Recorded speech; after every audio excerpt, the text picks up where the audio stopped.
ৰাজ্যত আৰম্ভ হৈছে 2025 বৰ্ষৰ প্ৰথম পৰ্যায়ৰ গুণোৎসৱ। ইতিমধ্যে বিদ্যালয়সমূহে গুণোৎসৱক আদৰি তৃতীয় দিনা সমাপ্ত কৰিবলৈ সাজু হোৱা পৰিলক্ষিত হৈছে। আজি তৃতীয় গুণোৎসৱৰ বহি মূল্যায়নৰ দিন। পুৱা 9 বজাৰ লগে লগে নগাঁও জিলাৰ পশ্চিম অঞ্চলৰ বিদ্যালয়সমূহত দেখা পোৱা গৈছে বহি মূল্যায়ন অনুষ্ঠিত কৰাত। আজি বটদ্ৰৱা শিক্ষা খণ্ডৰ অন্তৰ্গত বিদ্যালয়সমূহৰ লগতে টুকটুকি ছায়া স্মৃতি এম.ই. স্কুলত তৃতীয় দিনৰ গুণোৎসৱৰ কিছু দৃশ্য দেখুৱাই ল'ব বিচাৰিছোঁ। বিদ্যালয়খনৰ প্ৰধান শিক্ষক জহিৰুল ইছলামে কয় যে আমি আমাৰ ছাত্ৰ ছাত্ৰীসকলক এক ব্যতিক্ৰমী ৰূপত শিক্ষাদান কৰি আহিছোঁ। গতিকে আমি এইবাৰ আমাৰ বিদ্যালয়খনে A+ পাব বুলি মই আশাবাদী। আজি এই বিদ্যালয়ত এই বছৰ গুণোৎসৱত বহি মূল্যায়ক হিচাপে উপস্থিত থাকে নগাঁও জিলা সমবায় পঞ্জীয়ন কাৰ্যালয়ৰ জ্যেষ্ঠ গাণনিক বিষয়া আনোৱাৰ ছাদত, ঢিং ব্লকৰ সহকাৰী অভিযন্তা ফণীন্দ্ৰ মোহন দাস।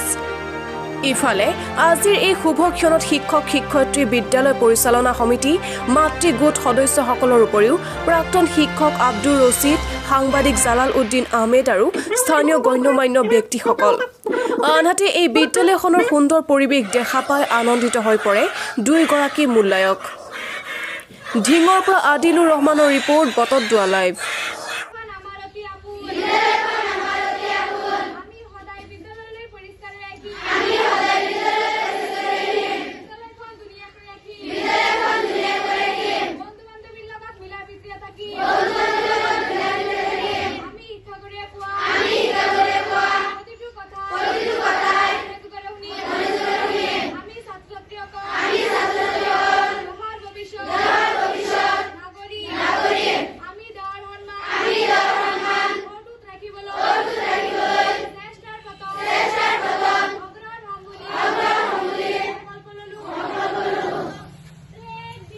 দিন এই গুণ উৎসৱত আমাৰ SMCৰ সকলো সদস্যবৃন্দ উপস্থিত আছে।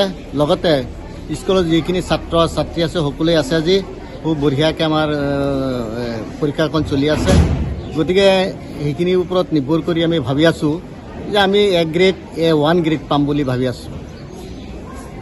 আশা কৰোঁ আগন্তুক দিনবিলাকে যেনেকৈ চলি আহিছিলে আৰু এইবাৰ আৰু ভালকৈ পৰীক্ষাখিনি পৰিচালিত হৈ আছে।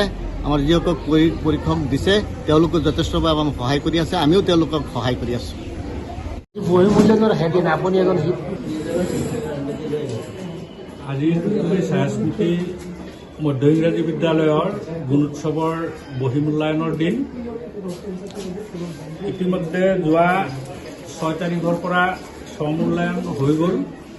স্বমূল্যায়নত SMDC সদস্যসকল আছিল, স্থানীয় মুৰব্বীসকল আছিল। নিয়াৰিকৈ স্বমূল্যায়নৰ কাম ইতিমধ্যে সম্পন্ন হৈছে। আজি বহি মূল্যায়নৰ দিন। চৰকাৰে নিযুক্তি দিয়া পৰ্যবেক্ষক দুজন সময়মতে উপস্থিত হৈছে আৰু তেওঁলোকৰ উপস্থিতিত ইয়াৰে SMDCৰ সভাপতিকে আদি কৰি অৱসৰপ্ৰাপ্ত শিক্ষকসকলৰ উপস্থিতিত সুন্দৰকৈ পৰীক্ষাৰ কাম আৰম্ভ হৈছে। গতিকে আমি আশা ৰাখিছোঁ যে টুকটুকি ছায়া স্মৃতি বিদ্যালয়খনৰ বিগত দিনৰ